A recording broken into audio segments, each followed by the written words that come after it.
Estamos no ar, então. Bom dia. Bom dia para os alunos aqui no presencial, bom dia para os nossos alunos do EAD. Eu sou a Fernanda e a gente vai fazer uma aula intensiva hoje sobre alguns pontos importantes do direito empresarial. Obviamente que eu estou dizendo que são alguns pontos importantes porque vocês sabem a amplitude do direito empresarial. O direito empresarial, eu costumo brincar e dizer que ele tem uma estrutura parecida, analógica ao direito civil, porque a gente parte de uma teoria geral e depois a gente especializa, ele tem alguns sub-ramos, o direito concursal, o direito cambiário, o direito societário. Então eu vou pensar algumas coisas, e até me propus aí uma revisão bastante abrangente. Vamos ver se a gente consegue fazer, levando em consideração a parte de teoria geral, alguma coisa de direito societário e alguma coisa também de falências e recuperação, que é uma matéria que tem caído bastante aí nas últimas provas estatisticamente, A gente analisando, a gente vê que é uma matéria de grande incidência. Talvez seja até em função da crise que o país passou, o número de recuperações e falências aumentou significativamente, então essa é uma matéria que a gente precisa dar uma olhada, porque normalmente a gente tem aí uma questão ou duas até na última prova das 5 questões de direito empresarial, 2 eram de societário e 2 eram de falência, uma de falência e uma de recuperação. Então, focando aí no que a gente tem visto estatisticamente das últimas matérias, eu peguei esses pontos principais para a gente dar uma olhada no dia de hoje. Certo? Então, vamos começar. Eu dividi a aula aí em alguns pontos. Esse meu primeiro ponto, eu chamei de teoria geral do direito empresarial. Então, teoria geral do direito empresarial, o que a gente pretende fazer? A gente pretende analisar direito empresarial a partir dos seus 3 E's, da sua estrutura primordial. O que eu quero dizer com isso? Certamente vocês já ouviram falar que o direito empresarial ele trabalha a partir do conceito de empresa, do conceito de empresário e do conceito de estabelecimento empresarial. Então, são os nossos 3 grandes E's da teoria geral do direito de empresa. A empresa, o empresário e o estabelecimento empresarial. Antes de falar um pouquinho sobre cada um desses 3 elementos base e chaves aí da teoria geral do direito de empresa ou do direito empresarial, eu queria falar um pouco do próprio direito empresarial. Porque o que é o direito empresarial? O direito empresarial, na verdade, ele é um direito especializado. E tem um foco específico, ele tem um âmbito de incidência específico. Qual é o âmbito de incidência específico desse direito? A regulação das atividades econômicas. Então, ele é um direito especializado que tem como foco a regula o exercício de atividades econômicas. Essas atividades econômicas, elas são exercidas por pessoas. E essas pessoas exercem essa atividade econômica usando um instrumento, através do seu estabelecimento. Então, se vocês forem pensar, a partir da própria definição de direito empresarial, eu já destaquei os nossos 3 E's. Por quê? Porque a empresa, do ponto de vista do direito empresarial, é a própria atividade econômica organizada de produção ou circulação de bens e serviços. Como é que tu sabe isso? De onde é que tu tirou isso? Eu tirei isso do primeiro artigo que trata do direito de empresa lá no Código Civil, que é o artigo 966, que trata da definição de empresário.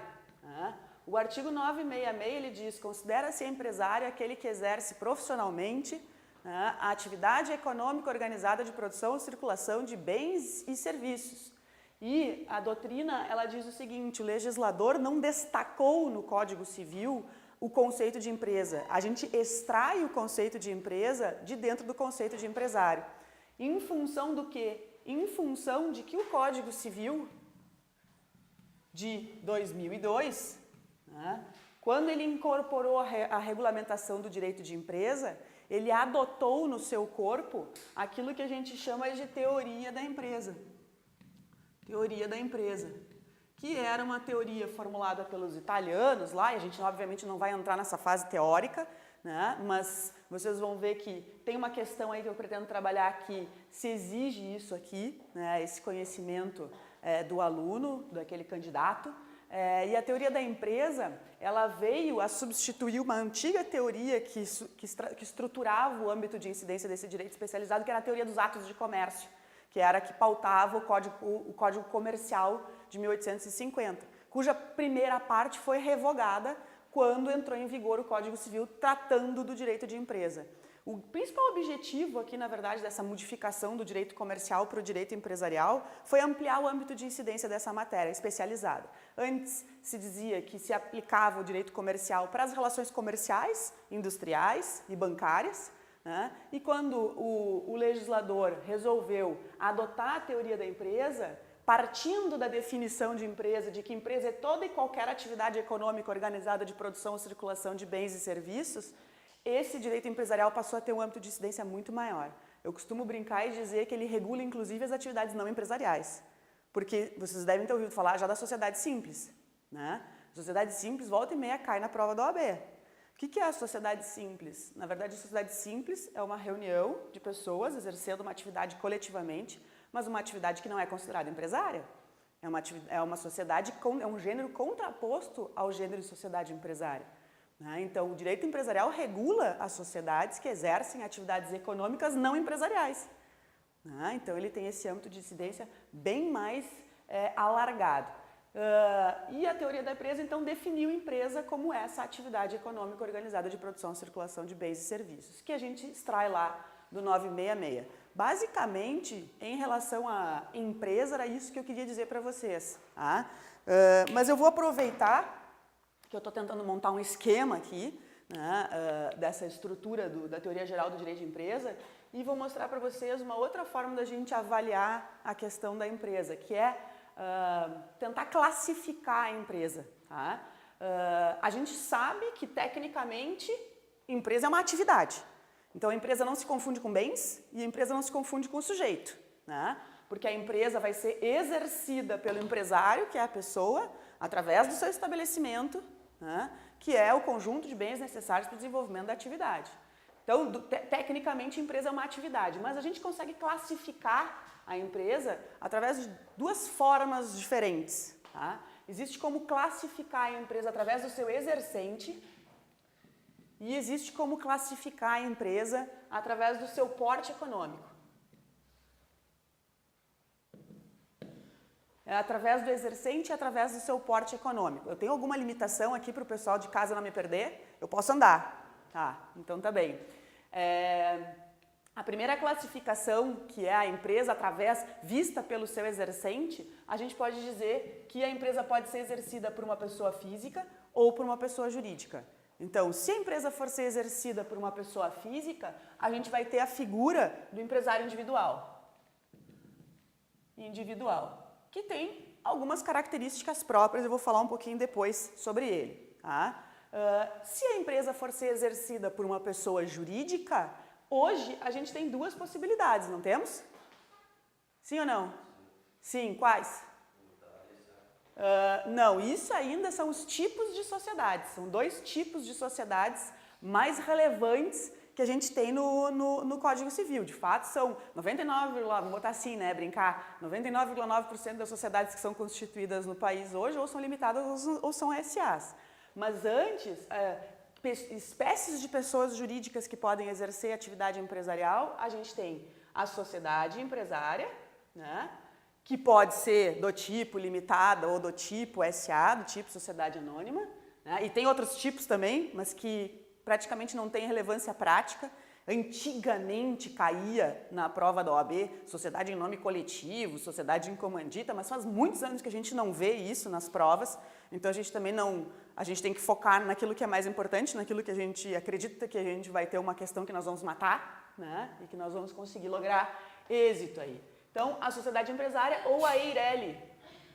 Certamente já ouviram falar da EIRELI, que é a Empresa Individual de Responsabilidade Limitada. A EIRELI volta e meia cai. Nas últimas duas provas a gente não teve nenhuma questão de EIRELI, mas durante uns 2 anos uma das questões era EIRELI. Então essa é uma matéria que a EIRELI é a Empresa Individual de Responsabilidade Limitada, ela veio para dentro do Código Civil por uma alteração legislativa de 2014, Já não é mais tão recente, mas também não é tão antiga. Então, é uma matéria, né, que por sua relevância e novidade, volta e meia também está dentro da prova da OAB. Eu tenho pretensões depois de falar um pouquinho do empresário individual, um pouquinho da sociedade, principalmente da limitada e da SA, né, e da empresa individual de responsabilidade limitada. Mas, assim, nesse primeiro momento, né, a gente está classificando a empresa através do seu exercente. Dá para exercer a empresa como pessoa física ou como empresário individual, dá para exercer a empresa através de uma pessoa jurídica, que pode ser, de fato, uma sociedade ou essa nova espécie de pessoa jurídica, né, que até agregou um inciso lá no artigo 45 do Código Civil, que fala quais são as espécies de pessoas jurídicas de direito privado. Tá? E a outra forma de classificação que a gente tem da empresa é pelo porte econômico. Aqui, na verdade, a gente tem aquela classificação que a empresa pode ser micro, a empresa pode ser pequena, de pequeno porte, a empresa pode ser empresa de médio porte ou uma empresa de grande porte. Né? Então, a gente tem a microempresa, a empresa de pequeno porte, a empresa de médio porte e a empresa de grande porte. Tá? Do ponto de vista aqui do que a gente precisa relembrar para a prova da OAB, tá? Embora a gente tenha 4 distintos portes econômicos, a gente vai dividir isso aqui em 2 grupos. Tá? Um grupo de empresas que são de médio e grande porte e que não recebem nenhum tipo de benefício, porque são de médio e de grande porte, se estão submetidas ao regime comum do direito empresarial, do direito tributário, tá? E que até não tem assim grandes relevâncias do ponto de vista daquilo que se exige na prova da OAB. Mas as empresas que são consideradas pequenas, as empresas de pequeno porte, as microempresas, elas recebem um tratamento diferenciado. Um tratamento diferenciado que foi determinado pela própria Constituição Federal. Quando a gente pega lá os princípios que regem a ordem econômica, está escrito lá, dar um tratamento diferenciado para as empresas pequenas constituídas no Brasil. Esse tratamento diferenciado está na Lei Complementar 123, de 2005, que é o Estatuto da Microempresa e da Empresa de Pequeno Porte. É importante que vocês entendam, gente, que ser microempresa ou ser empresa de pequeno porte não se confunde com ser empresário individual, ser uma sociedade empresária ou ser uma EIRELI. Porque estes 2 critérios de classificação, eles se mesclam. O que eu quero dizer com isso? Eu quero dizer que eu posso ter um empresário individual dos 4 portes econômicos, eu posso ter uma sociedade empresária nos 4 portes econômicos e eu posso ter uma EIRELI nos 4 portes econômicos. Tá? Obviamente que na prática é mais usual que você tenha um empresário individual, microempresa, uma empresa de pequeno porte. Você não vai ter um empresário individual de grande porte. Na prática, mas tecnicamente por lei não haveria impedimento. Tá? Por que eu estou dizendo isso? Porque as pessoas se confundem e elas acham que o empresário individual é a microempresa. E isso não é correto. Tá? O empresário individual é quem exerce atividade como pessoa física. Pronto. Agora, dependendo do quanto ele fatura por ano, né, ele pode se encaixar naquelas categorias ali de porte econômico e receber um tratamento diferenciado conferido pela lei.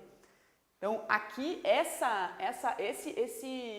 classificação quanto ao porte econômico tem a ver com o faturamento, né? Com o faturamento da empresa. Se você tem um faturamento que vai até 360 mil ano, você é microempresa. Se você tem um faturamento que vai acima de 60 mil até 4 milhões e 800 mil ano, você é uma empresa de pequeno porte. Acima de 4 milhões e 800 é uma empresa de médio porte e aí, né? E depois de grande porte. Então, esses critérios legais aqui, eles estão na legislação, lá na Lei Complementar 123. No momento em que você tem um faturamento que se encaixa dentro desses limites, você se enquadra, tá? Essa microempresa ou empresa de pequeno porte, ela pode fazer um enquadramento. Como assim um enquadramento? Ela vai apresentar uma declaração de enquadramento no órgão de registro dela, né, de enquadramento como microempresa ou empresa de pequeno porte para receber uma série de benefícios legais. Tá? Benefícios legais. E aí, eu obviamente não vou entrar aqui no mérito das quantidades de benefícios que nós temos, porque eu poderia dizer para vocês tranquilamente, tudo bem? Nós poderíamos dizer tranquilamente que a gente tem uma série de benefícios, talvez mais de 10 ou 15, tratamento especial de algumas obrigações acessórias trabalhistas, tratamento especial em licitações, tratamento especial, linhas de crédito específicas em banco, nem vou entrar nesse mérito, mas tem um dos benefícios legais, tá, que pode ser conferido para as microempresas e empresas de pequeno porte, que está sempre muito na mídia, que é um sistema tributário diferenciado, que é o sistema do Simples Nacional. Agora, a gente também tem que saber que o Simples Nacional, que é o sistema de tributação das microempresas e empresas de pequeno porte, ele não é obrigatório. Todos os outros benefícios conferidos pela lei, eles são automaticamente conferidos àquelas empresas que se enquadram como microempresas ou empresas de pequeno porte. Agora, se você quiser receber ainda um tratamento tributário diferenciado, você tem que fazer uma nova opção lá na Receita Federal. Tá? Então, não significa, o que eu quero dizer, ser microempresa ou ser empresa de pequeno porte não obriga essa empresa a usar esse sistema tributário diferenciado. Mas normalmente eles usam, porque é um benefício. Tá? Bom, em relação à estrutura aqui da empresa, era basicamente isso que eu queria apresentar aí para vocês. Falando do nosso segundo elemento do direito empresarial, da teoria geral, vamos falar um pouquinho então do empresário. Né? Em relação ao empresário, a sorte aqui que eu já disse para vocês que a gente tem empresários que podem ser pessoas físicas e eu tenho empresários que podem ser pessoas jurídicas. O importante é a gente lembrar que o empresário sempre vai ser a pessoa que exerce a atividade. Essa pessoa, então, pode ser física, né, e pode ser jurídica. Então, o empresário é aquele que exerce a empresa, é aquele que exerce a atividade econômica organizada de produção e circulação de bens e serviços. Ele pode ser um empresário individual, então, né, ou pode ser uma sociedade empresária ou uma EIRELI. O que tem de importante aqui quando a gente pensa na pessoa física ou jurídica que exerce a empresa, né, que é o empresário? É a gente analisar lá o artigo 966 do Código Civil, no seu caput e no seu parágrafo único. Por quê? Porque o caput vai dizer quais são os elementos necessários para alguém ser considerado empresário. E aí está escrito lá que para ser empresário precisa exercer de forma profissional, né, a atividade, que é a ideia de habitualidade no exercício da atividade. Então, exercer de forma profissional uma atividade econômica, né, ou seja, com intento de lucro, então de forma profissional, com intento de lucro, organizada, né, eu tenho que me organizar do ponto de vista jurídico, administrativo, articular fatores de produção, lá, mão de obra, capital, insumos, tecnologia, e eu tenho que estar ligada com aquele binômio produção ou circulação de bens e serviços. Esses são os requisitos para ser empresário. Tá? São os 4 requisitos do artigo 966. Exercer atividade de forma profissional, com intento de lucro, econômica, de forma organizada, ligado ao binômio produção ou circulação de bens e serviços. Elementos do conceito de empresário. É isso que precisa para ser considerado empresário. Então a pergunta é, precisa registro para ser considerado empresário? Não precisa registro para ser considerado empresário. Tá? O registro não é uma condição de caracterização da pessoa como empresária. Mas o registro, ele tem uma função muito importante, que é declarar a regularidade do exercício da atividade. Tá? O registro, na verdade, é uma obrigação que surge para todos aqueles que se caracterizam como empresário. No momento em que a pessoa física ou jurídica encaixa naqueles 4 requisitos do 966, profissionalidade, economicidade, organização e binômio produção e circulação de bens e serviços, ele é empresário, ponto, E aí surge para ele uma obrigação muito importante, que é a obrigação registral. Tá? Então, se essa obrigação for descumprida, você estará exercendo a atividade como empresário, mas de forma irregular. E é por isso que existe o empresário irregular. Concordam? É empresário, mas exerce a atividade de forma irregular. Então, o registro não caracteriza o empresário enquanto tal, mas declara a regularidade do exercício da atividade. A gente pode dizer aqui tranquilamente que o registro não tem efeito constitutivo, ele tem efeito declaratório, de declarar a regularidade do exercício da atividade. Junto da obrigação registral, surge uma outra obrigação. Ah, bom, e onde é que a gente registra, né? Antes de falar, onde é que a gente registra o empresário? A gente registra o empresário na junta comercial. O órgão de registro dos empresários é a junta comercial, que faz parte de um sistema de registro de empresas mercantis, que é o SINREM, que está previsto lá na Lei de Registros Mercantis, que é 8934, que é composto pelas juntas comerciais do país, mais o DREI, que é o Departamento de Registro de Empresa e Integração. O DREI tem ele está vinculado aos ministérios, então ele tem uma proposta de supervisão desse sistema registral, normatização desse sistema registral, mas a gente tem uma junta comercial em cada estado da federação que pratica os serviços executivos, realiza os registros. Tá? E tem lá todos os assentamentos dos empresários. Junto com a obrigação registral, todo aquele que for caracterizado como empresário, ele tem uma outra obrigação, que a doutrina costuma chamar são as obrigações comuns aos empresários. Tá? Então, é a obrigação registral e a obrigação escritural. Obrigação escritural. Tá? Obrigação escritural, eu costumo dizer que significa ter contabilidade, basicamente. Tá? Ter contabilidade, ter controle do seu negócio através dos instrumentos de escrituração, dos instrumentos de contabilidade. Que instrumentos são esses? A lei fala em livros empresariais mais balanços. Isso está lá na lei. Né? Se a gente pegar ali as fontes especificamente, eu tenho para a obrigação escritural o artigo 1179 do Código Civil. E para a obrigação registral, vamos ver aqui, o artigo 1150. Então eu deixei anotados os artigos para a gente não perder tempo. Obrigação registral está lá no artigo 1150 e a obrigação escritural no 1179. E aí o 1179 vai dizer, todo empresário tem a obrigação de manter um sistema de escrituração, um sistema de contabilidade e escriturar os seus livros empresariais e realizar 2 balanços anuais, o balanço patrimonial e o balanço de resultado econômico. Ah, professora, eu não acredito que a gente vai ter aula de contabilidade. Claro que não, né? Claro que não. É óbvio que eu não vou ficar falando de balanço patrimonial e balanço de resultado econômico para vocês, mas esses tempos caiu uma questão exclusivamente sobre a obrigação escritural. Né? E a gente tem que ter pelo menos uma noção para a gente poder, pelo menos, interpretar a questão de forma lógica e tentar encontrar a resposta, se a gente não tiver todas as informações. Né?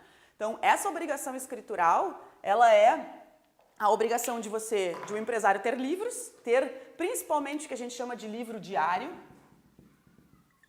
que é onde ele vai escriturar, documentar todas as operações da empresa, e fazer esses 2 balanços. O balanço patrimonial vai saber, tem o objetivo de definir qual é o patrimônio da empresa, bens, direitos e obrigações. Né? Se naquele ano cresceu o patrimônio, se naquele ano decresceu o patrimônio. Basicamente isso. E o balanço de resultado econômico é a conta de lucros e perdas. Ou seja, eu quero saber se nesse ano o negócio deu lucro ou se ele deu prejuízo. Então, são esses 2 grandes documentos aí, contábeis, né, que são, aliás, esses balanços são inseridos dentro do livro diário. Então, está tudo em casa, né, tudo dentro da mesma obrigação, que é a obrigação escritural. Bom, a partir daí, né, uma outra questão que eu queria trabalhar, vejam, né, o empresário, então, é a pessoa que exerce a empresa, seja ela física ou jurídica, portanto, sócio de sociedade não é empresário, porque a empresária é a própria sociedade. Tá? A sociedade é a própria pessoa, o empresário é a própria pessoa jurídica. Trabalhei os requisitos do empresário, caput 966, as obrigações que surgem para o empresário. Mais 2 coisas que eu queria trabalhar aqui com vocês. Né? O empresário, quando ele se registra e ele começa a exercer uma atividade, ele vai ter que usar um nome empresarial. Que é um nome que o vai identificar no exercício das suas atividades empresárias. Esse nome empresarial, ele tem a legislação, aqui o artigo 1155. 1155 é a regra geral lá do nome empresarial. Vai dizer que o nome empresarial pode ser da espécie firma ou da espécie denominação. Ah, professora, nós vamos ter que aprender agora tudo quais as diferenças entre firma e denominação. Não vou entrar em super detalhes, obviamente, porque a gente está fazendo um super panorama, né, da nossa matéria. Mas o fato é que vocês têm que saber que nome empresarial é um gênero que comporta diferentes espécies. A firma e a denominação. A firma, que pode ser a firma individual, e a firma que pode ser social. Ou seja, o empresário individual, ele vai operar com firma individual. Essa é a espécie de nome dele. Tá? Já as sociedades e as EIRELIs, né, que são pessoas jurídicas, podem operar ou com firma social, que é sinônimo de razão social, né, ou com denominação. Qual é a grande diferença? A grande diferença é que firma sempre vai partir do nome civil. Tá? A gente não reconhece firma no cartório. Aí quando a gente reconhece firma, a gente vai lá reconhecer a autenticidade da nossa assinatura, certo? Só estou dizendo isso para vocês nunca mais esquecerem. A firma tem a relação com o nome civil. Tá? Denominação, a gente pode escolher qualquer coisa. Então, quando a gente diz assim, Estrela Manufatureira de Brinquedos, S.A., estrela é qualquer coisa, né? Qualquer palavra do vernáculo, não é um nome civil, então é uma espécie de denominação. Gol Linhas Aéreas S.A., certo? É denominação. Agora, se eu quiser dizer Fernanda Borghetti Cantali ou Fernanda Cantali Cursos Jurídicos Limitada, né? Ou Fernanda Cantali Limitada, simplesmente, eu estou usando meu nome civil, não é uma firma. Tranquilo? É isso. Esse nome empresarial, tá? Ele, obviamente, não existe propriamente um órgão específico para a gente registrar esse nome empresarial. A gente registra o nome empresarial junto do registro do empresário. Então, quando a gente faz o registro do empresário na junta comercial, um dos elementos essenciais do registro de empresário individual, do contrato da sociedade ou do ato constitutivo da EIRELI, é dizer qual vai ser o nome empresarial que esse empresário vai utilizar no mercado. E a partir dali, do ato de registro, é que esse nome empresarial passa a ter proteção legal. Tá? Não existe proteção de um nome empresarial de um empresário irregular, por exemplo. Né? Porque o empresário irregular não tem registro. Então, a proteção se estabelece a partir do registro. E qual é o espectro territorial de proteção? Bom, se a junta é estadual, e a gente está registrando o empresário no território do Estado, o espectro territorial de proteção é o Estado. É o território daquela junta comercial que é onde foi registrado aquele empresário. Tá? Ah, mas não dá para ter uma proteção no Brasil inteiro? Sim, se eu fizer registro em todas as juntas comerciais do país, sim. Tá? Ah, mas se eu tiver filial em Santa Catarina? Bom, vai ter registro aqui em Santa Catarina, vai ter proteção aqui em Santa Catarina. Certo? Então, a questão aí da proteção é a partir do registro e no território da junta comercial onde a gente fez o registro. Os nomes, eles se submetem a dois princípios, que a gente chama de princípio da anterioridade. Escrevi, né? Escrevi errado, anterioridade e princípio da novidade. Princípio da anterioridade e princípio da novidade. Tá? O que quer dizer isso, rapidamente? Né? O princípio da anterioridade vai dizer que o nome que vai receber proteção é aquele que primeiro for registrado. Né? Então, se dois empresários quiserem usar o mesmo nome, ou se porventura tiver alguma situação em que a gente tiver dois registros muito semelhantes, né, no mesmo órgão registral, terá o direito a manter esse nome aquele que primeiro registrou, porque a proteção se estabelece de forma, né, anterior, vamos dizer assim. Tá? Tem direito àquele que primeiro requer a proteção. E, obviamente, que se eu estou falando que a anterioridade, né, se eu tiver dois nomes idênticos ou semelhantes, e que vai ter direito àquele que primeiro fez o registro, né, porque vale essa regra de anterioridade, quem primeiro faz o registro tem que registrar um nome que seja novo, que seja diferente de outros nomes existentes, porque senão ele está ferindo o direito de um anterior. Né? Então, essa é a ideia de quem primeiro faz o registro e desde que esse registro contenha um elemento de novidade, seja um nome distinto de nomes de outros empresários já registrados. Por quê? Porque eu não posso me confundir no mercado, então cada empresário tem que ter um nome diferente para o exercício da atividade. Tranquilo? Muito bem. E a última coisa aqui ainda em relação ao empresário, né, que é o parágrafo, na verdade não vou botar assim exatamente o parágrafo único do 966, porque é uma das hipóteses, mas O empresário, que está definido lá no 966, sofre algumas exceções. Tem alguns exercentes de atividades econômicas, existem pessoas que exercem atividades econômicas que não são consideradas empresários. Tá? Não são consideradas empresários. Então, vamos botar assim, os excluídos da definição de empresário.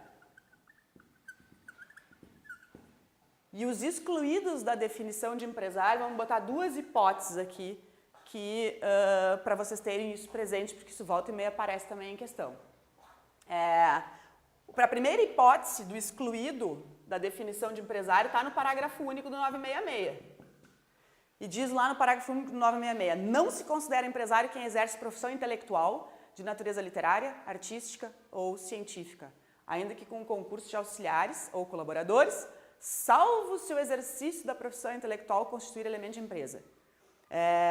Esse salvo, ele, às vezes, nos complica um pouco a vida, tá?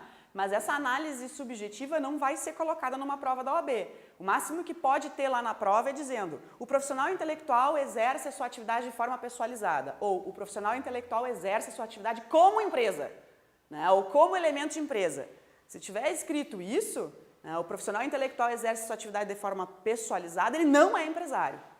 Agora, se ele está exercendo essa atividade intelectual como elemento de empresa, ele é empresário, porque é isso que diz a lei. Tá, me dá um exemplo prático para ficar um pouco mais claro isso na minha cabeça. Tá? O médico, enquanto ele estiver atendendo seus pacientes no seu consultório, ele está exercendo a profissão intelectual de forma pessoalizada. Ele é médico, exerce uma profissão habitual, econômica, profissional, prestação de serviço, mas não é empresário, porque a lei exclui ele dessa condição. Agora, se ele resolver colocar um centro de análises clínicas, porque ele vai continuar exercendo a medicina de alguma maneira, certo? Mas aí administrando um centro de análises clínicas, aí ele está exercendo aquela profissão intelectual como se fosse uma empresa. Porque daí ele está administrando aquele negócio, vai ter vários técnicos lá para fazer os diagnósticos, os exames, as máquinas, enfim. Então, essa seria mais ou menos a ideia. Tá? Então, quem exerce profissão intelectual, né, o profissional intelectual, regra geral, não é um empresário. Tá? É um exercente de atividade econômica, mas não é um empresário. E a segunda situação que a gente tem no Código Civil é o produtor rural. O produtor rural ou também a sociedade de atividade rural. O produtor ou a sociedade de atividade rural. Os dois artigos aqui de referência é o 971 e 984. 971 e 984, tá? Ambos do Código Civil. Um fala do produtor rural e o outro fala da sociedade de atividade rural. Nestes dois artigos, o que a gente tem de peculiaridade? Tem uma única peculiaridade que é excepcionar a regra da obrigação registral. Produtor rural e sociedade de atividade rural, que sejam de pequena envergadura, tem faculdade registral. Faculdade registral conferida pela lei. Se eu estou querendo dizer que se ele optar por não se registrar como empresário, ele não é empresário, né? Por isso que ele está excluído do conceito. Agora, se ele optar por se registrar, porque ele tem as duas opções, aí ele passa a ser empresário. Tranquilo? Então, assim, se for um produtor rural, uma sociedade de atividade rural que tem registro na junta, é considerado empresário e sofre todos os efeitos daí decorrentes. Mas se ele estiver exercendo a sua atividade sem registro, ele não está descumprindo nenhuma obrigação. Ele não está exercendo a atividade de forma irregular, porque a lei faculta a ele o registro. Tranquilo? Então, essas são as duas situações, né, de excluídos da definição de empresário. Ó, já que eu fiz isso aqui e coloquei o produtor rural, que seria a pessoa física, né, e a sociedade de atividade rural, que seria a pessoa jurídica, né, eu vou fazer a mesma coisa aqui em cima. O profissional intelectual, que está excluído da definição de empresário, por força do parágrafo único do 966, ele também pode exercer essa atividade coletivamente, não pode? Eu não posso ter 3 ou 4 médicos que resolvam exercer a medicina atendendo seus pacientes numa clínica e aí alugarem a sala em sociedade, terem a secretária em sociedade, comprar algum equipamento em sociedade? Pode. Se os profissionais intelectuais resolveram exercer a atividade econômica deles, civil, de forma coletiva, eles vão constituir a sociedade simples.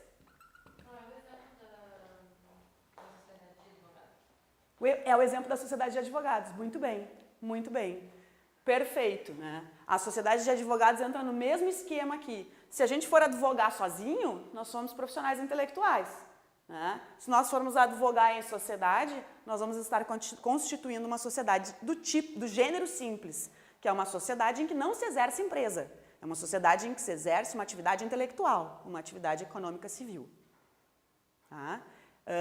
A sociedade simples, como eu tinha dito para vocês aqui bem no início, ela, embora não seja uma sociedade empresarial, ela é regulada pelo direito empresarial. Tá?